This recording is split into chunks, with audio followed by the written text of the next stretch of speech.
There's lots of different options out there when it comes to buying your e-bike.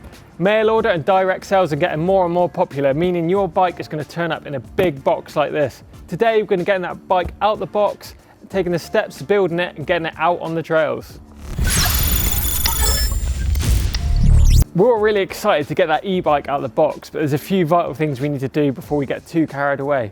Number one on the list is don't go plunging a knife in, cutting that box open, trying to get your e-bike, because that knife could hit vital components of that bike, be it tyres, wires, punctures, slashing things. Just not a good thing to go attacking that bike box with a knife. Normally they're designed to open quite nicely and an easy way in. Number two is make sure you have all the appropriate tools on hand. If you've got the wrong size Allen keys, you're going to be damaging that bike straight away. Another thing is don't forget to charge that battery, one of the most important things. They'd normally ship flat, so make sure you get that battery fully charged before you hit the trails. So our new Canyon Spectral Ons have arrived, and I'm really excited to get into this bike box. And the bike box itself is amazing too. They took over a year to develop this thing. This is designed to carry that 21 kilo bike back to the manufacturer if any problems do arise. So try and hold on to it if you can. It's got real neat features on this box as well, so we're going to go through that as I get into it. So let's start getting into this box. So a really nice touch on the Canyon box is his actual locking mechanism that ensures that your e-bike arrives it hasn't been tampered with. First step is just going to be to cut these little tabs off, and then we pull it out, just remove this little tab, give it a turn towards the unlock, and these just pull out. Obviously going to work our way around the whole box and doing those as we go. So let's talk tools. When it comes to unboxing that bike, all you should need is a decent set of cable cutters or pliers, or a small set of scissors. That's all you should need. All the tools that I'm going to need to build this Canyon are actually supplied. How good is that? Torque gauge, Allen keys, all the little bits, all in this box. So next stage is obviously just remove that lid from the box, just give it a nice pull up, and you're actually going to get that first peek of your bike, which is always exciting. Right, so we've removed the lid, and straight away I can see that nice shiny bike hidden away in there. But straight away I can see this let's get started box here. This must mean where all the important parts of that e-bike are going to be. Let's have a quick look in here. Straight away, it's a quick start guide. So definitely take a quick look at this before you go any further. So just having a quick look in the quick start guide to see what I'm going to need. Actually it's telling me you might need a track pump to adjust those tyre pressures, grease to the pedals, and some Allen keys too. But there is a load of kit that's in there as well. So I'm just going to have a look in this box and in this package as well, just to make sure all those important items are there, such as a charger and the keys to the battery, things like that. Just make sure they're all there. So let's get a bit further into this box to see what this houses. Straight away, got the keys to the battery. These are really important. Don't get losing. It's just like losing the keys to your car. If you ever want to get that battery out of it, or go out for a ride with another battery, you're going to be stuffed without these. So put these up safe. I cannot emphasize that enough. Loads of people lose these keys, so keep hold of them. Torque wrench, some assembly paste, nice little Canyon sticker, got a Canyon little pack tabs if we do need to return that bike, got the little lock tabs that I cut off earlier, the manual, another manual, shock pump, got another bag here. In here I can see the battery charger manual, seat post dropper manual, Shimano steps motor manual, Fox for the shock, and some nice reflectors as well. That's the battery charger, and I've obviously got our pedals in there too. Obviously another thing to remember is be aware of where your bike is actually coming from. Obviously if it's coming from Europe or outside, the America, things like that, it's going to have a different plug on that charger. Just make sure wherever you are in the world that you've got the appropriate adapter if needed for that charger, because there's nothing worse getting that new bike, you go to plug it in and realise you haven't got the adapter for it. So as we all know, e-bikes are pretty heavy, so a real nice touch that Canyon have made to this box is to save you lifting and bending down and picking that big heavy bike up, above your head to get it out of the box. So actually this outer sleeve of the box lifts off, so it just lifts the outside of the cardboard off, and that saves you lifting that whole bike up out of the box. Look at that, how neat is that? So here's a nice little tip for you. I've been in this scenario before, getting a new e-bike, dying to get out on it, built it all up, taking an hour or so to build, and then realised I haven't even charged the battery. So first things first, let's get in there, get that battery out of the frame, and get it out and get it on charge. So you might be really tempted to cut all that packaging off that bike straight away before you even get it out of the box. But obviously that packaging is here for a reason, is to protect that frame. I normally leave it on until I've absolutely finished building that bike off. Obviously the things that need to come off, like the stem protector, that needs to come off because I'm going to need to get to the stem.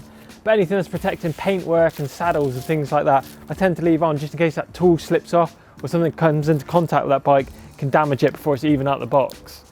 As you can see, things are quite cramped around the front end. We've got the front wheel in the way, so next step is to get that front wheel out the way, remove that packaging as well. I've just got a nice disc protector. I'll just leave that all on there till you're ready to put that front wheel in.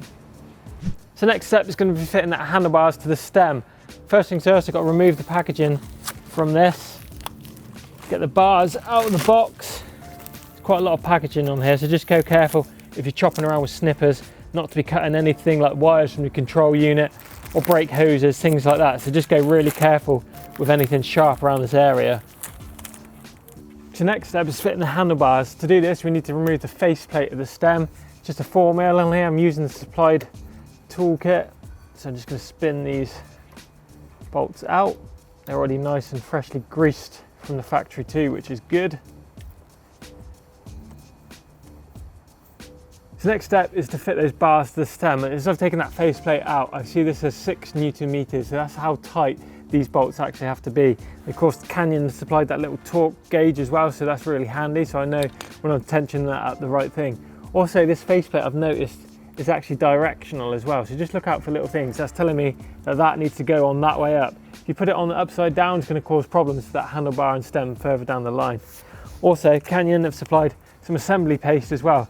Just like a little grease, just put it in the contact areas, just stops that bar creaking and maybe slipping at a later date if those bolts were to come loose. So I'm just going to apply a little bit of that to these insides of the handlebars.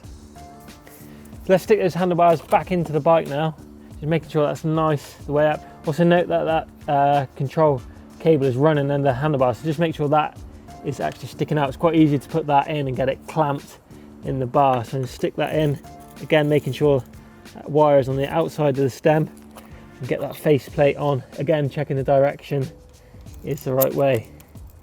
You just start at an X on this, so you work our ways across as you do that faceplate up, making sure that faceplate is tensioned top and bottom evenly. There's no big gaps at the top or the bottom. There's a uniform gap at the top and the bottom as I do those up. So I'm just going to crank those up. So I'm just tensioning those last few bolts round to the manufacturer setting. This is 6 Nm. I'm watching that on the torque gauge as I go around, all nice and snug, beautifully. Obviously, after you've got those tensioned, once you get that front wheel in, you can adjust that cockpit to your needs. Obviously, I can see this is a bit rolled forward at the moment, but I'm not going to know how it's going to feel until I put that front wheel in. So next step is just to remove that bike out of the box, so she's actually going to be on fresh ground soon. So there you go, it's a nice little wedge in that front wheel as well, just to keep it stable so it isn't going to fall over, which is nice. The next step is just to remove that fork axle out of the forks itself.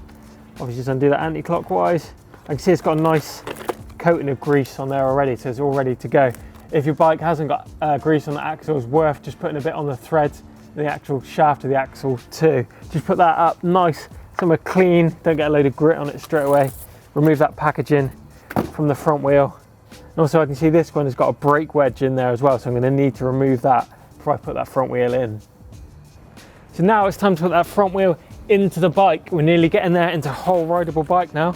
Just slot that in, just make sure that front disc is going through the gap in your pads, and just pick up your axle, obviously noting which way it goes in, give it a little wiggle, slides nicely through, just crank that up fairly tight. You want it kind of snug so it's right in the right place, and then just crank it shut. Don't want it pointing down or pointing sideways or out in front.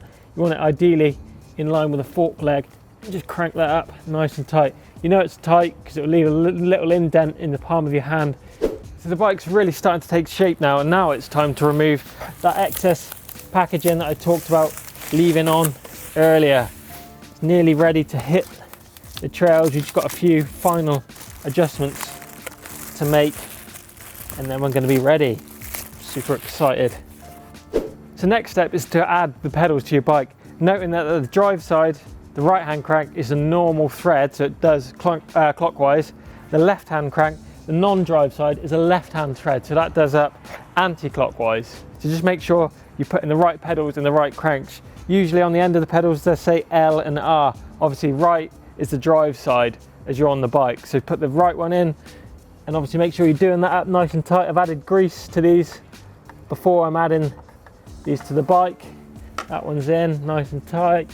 As I mentioned, this side is a left hand thread, so just make sure you're doing that the right way as you put that bike in. So that's anti-clockwise on that left hand thread. Just quickly run around and just tension that last little bit up with the spanner or Allen key, whichever suits your desired set of pedals. Just nice and snug. Don't over tighten those because they can become a nightmare to undo if they're over tight. So another thing worth noting is obviously where that bike has come from. So this is from Europe. So straight away we're in the UK here shooting this. I've come to notice the brakes are the wrong way round. Luckily these are SRAM units, so it's a 5-minute fix. I can just flip those levers from one to the other. But just bear that in mind before you go out testing it on the trail. You go to brake and you go straight over the handlebars. So a lot of manufacturers ship their e-bikes with tubes in the tyres. This actually, wheel set and tyre, is tubeless ready, so it's a real worth upgrade. It's just whipping that tyre off, pulling the tube out, putting a tubeless valve in, adding a little bit of sealant to that tyre, and make this bike a hell of a lot more versatile and a lot more safer on those big rides, knowing you've got that tubeless setup ready to go. So next thing to do is just swing your leg over that bike. Just have a feel of that suspension, feel if anything feels drastically out of place. You know, if the fork's really soft or the back end's too hard or soft. But for me, that feels pretty bang on, to be fair. Just check that that sag is about 30% and about 20% on the fork. So with the supplied shock pump, add or decrease that shock pressure and the fork pressure as well. It's easy enough to do. And all those other settings on suspension too, rebound, compression, just make sure you're in a middle setting. So if that setting's got like 10 settings, just make sure you're on about 5, so you're in a midway, so you know where you are, and obviously adjust that by plussing or decreasing that as you go along on the trail. So another thing worth checking is that tyre pressure. Just make sure those tyres aren't over or under inflated before you get onto those trails. So the last thing to do is go grab that battery. So it's been on charge, just make sure it's fully charged before you get it out. It takes about 2.5 hours on the Shimano system. Obviously other models are going to vary. Clip that battery in, just make sure it's secure, and give it the first test ride. So giving the bike a quick spin up the road, everything's feeling really crisp and fresh. Gears are indexing good, the brakes are working, and it all feels really nice. Last thing to do is just tidy up the bike box behind me. I'm going to recycle that if I'm going to chuck it away, or if I'm going to keep hold of it. It's quite a nice box to have if I need to transport that bike around, things like that. So if you've really enjoyed the video today, be sure to check out customizing your e-bike up here. That's the next step on from what we've done today. Also, don't forget to drop us some comments, give us a thumbs up if you like the video, and don't forget to subscribe to EMBN.